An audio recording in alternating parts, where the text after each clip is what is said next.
grand journal de l'écho, édition du week-end. En route vers les grands prix BFM Business des ETI. Place donc à cette nouvelle séquence qui nous accompagne pendant plusieurs vendredis jusqu'au Grand Prix BFM Business des ETI organisé avec la Banque Palatine. Ils auront lieu le 13 septembre prochain. On met en valeur les entreprises de taille intermédiaire qui maillent le territoire français et dont on a tant besoin.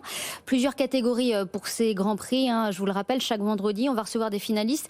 Et donc le 13 septembre seront révélés 5 lauréats. On a commencé avec la catégorie présence à l'international et après avoir reçu Clara Nova la semaine passée, le deuxième finaliste, c'est Sterimed, spécialiste des emballages stériles pour la santé. Nous sommes avec le président du groupe, Thibaut Hiverna. Bonsoir. Bonsoir. Merci d'être avec nous. En quelques mots, Sterimed, c'est quoi, Thibaut Hiverna ?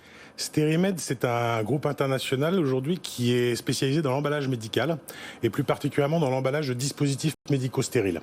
C'est-à-dire que quand vous allez avoir besoin de stériliser un dispositif médical, si vous êtes un hôpital ou un fabricant de dispositifs à usage unique ou un acteur de l'industrie pharmaceutique, vous allez d'abord devoir emballer ce dispositif dans un emballage tout à fait particulier dont le rôle va être ensuite de laisser pénétrer l'agent stérilisant, généralement un gaz, faire son travail de stérilisation, ressortir, et l'emballage va ensuite maintenir le dispositif médical stérile jusqu'à son utilisation sur un patient. Donc on le voit depuis le début de la crise, vous êtes au cœur de ce qui est en train de se passer. C'est vous fournissez les personnels soignants, les personnels hospitaliers. Quel impact a eu cette crise très concrètement, Thibaut Hiverna, sur vos activités ? La pandémie a eu un impact, je dirais, contrasté sur nous. On a toute une activité qui est liée aux activités chirurgicales des hôpitaux et donc cette partie-là a été négativement impactée par les reports, les annulations qu'on a connues dans tous les pays du monde.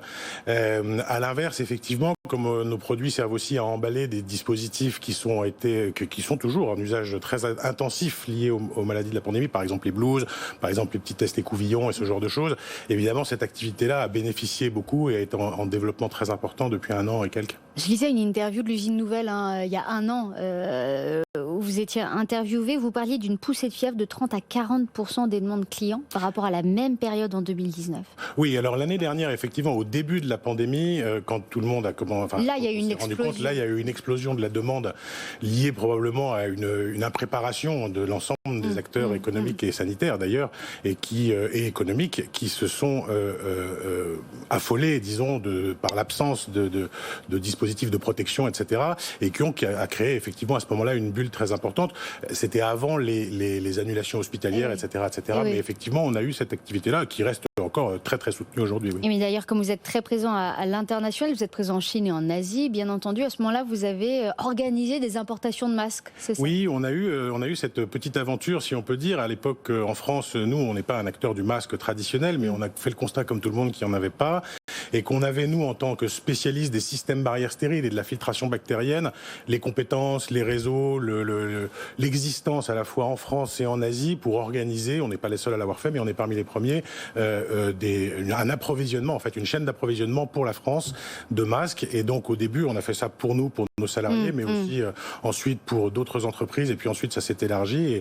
Et à la fin de l'histoire, on en a vendu plusieurs dizaines de millions. Oui. Sterimed, créé il y a 5 ans, croissance organique 5 à 10% par an. Les ventes dans 108 pays, c'est ça, vous me dites si je me trompe, 15% en France, 35% en Asie, on en parlait, 25% aux États-Unis. Vous avez des sites de production en France, mais aussi dans d'autres pays. Oui, on a aujourd'hui 9 sites de production, 2 au Mexique, 1 aux États-Unis, 3 en France, 1 en République tchèque et 2 en Chine. Donc on a une présence véritablement internationale et on vend effectivement dans 108 pays l'ensemble de nos produits. Et puis on a une vingtaine de centres de distribution et de bureaux commerciaux. Au total, on a des effectifs, des équipes dans une quinzaine de pays. 4 acquisitions depuis 2017, une ouverture d'usine, une acquisition très récemment. Oui, on a eu l'opportunité d'acquérir effectivement une division du groupe Amcor, qui est un grand acteur de l'emballage bien connu et dont une des activités était proche de ce qu'on faisait. Et donc on a pris langue avec eux et on a eu l'occasion d'intégrer récemment, depuis le mois de mars, une nouvelle activité qui a une belle usine en France d'ailleurs. Ça va vite, il y a des perspectives, d'autres perspectives de nouvelles acquisitions peut-être, Thibaut Hiverna, de vous déployer sur d'autres territoires encore au niveau international ? Oui, on voit Sterimed comme une association d'entrepreneurs et comme une aventure qui a démarré il y a 5 ans, mais à partir de bases existantes bien plus anciennes. Et donc on a en permanence le souci de se développer à la fois par croissance organique. Vous avez parlé de notre ouverture en Chine en 2018 d'une usine, et puis on en a acquise une autre en 2020.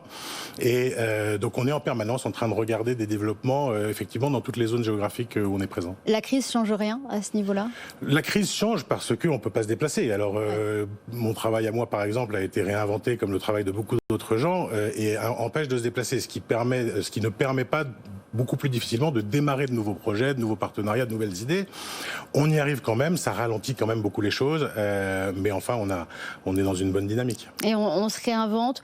Un petit mot, là, une question sur l'actualité. On parle beaucoup des brevets, là, en ce moment. Vous êtes dans le domaine de la santé. Vous avez un avis là-dessus, enfin, justement, sur ces brevets? Oui, non J'ai pas vraiment d'avis. Je crois toujours que les inventions doivent être partagées quand elles sont au bénéfice de tous. Ensuite, la propriété intellectuelle est un sujet important et si les brevets deviennent publics immédiatement et sans contrepartie, ça pose quand même un certain nombre de difficultés. Mais je vous dis, c'est un sujet qui dépasse largement mes compétences. Thibaut Hyverna, président du groupe Sterimed, merci d'avoir été avec nous sur BFM Business. Donc Sterimed en lice face à Clara Nova dans les Grands Prix BFM Business des ETI qui sont organisés avec la Banque Palatine. La cérémonie aura lieu le 13 septembre prochain.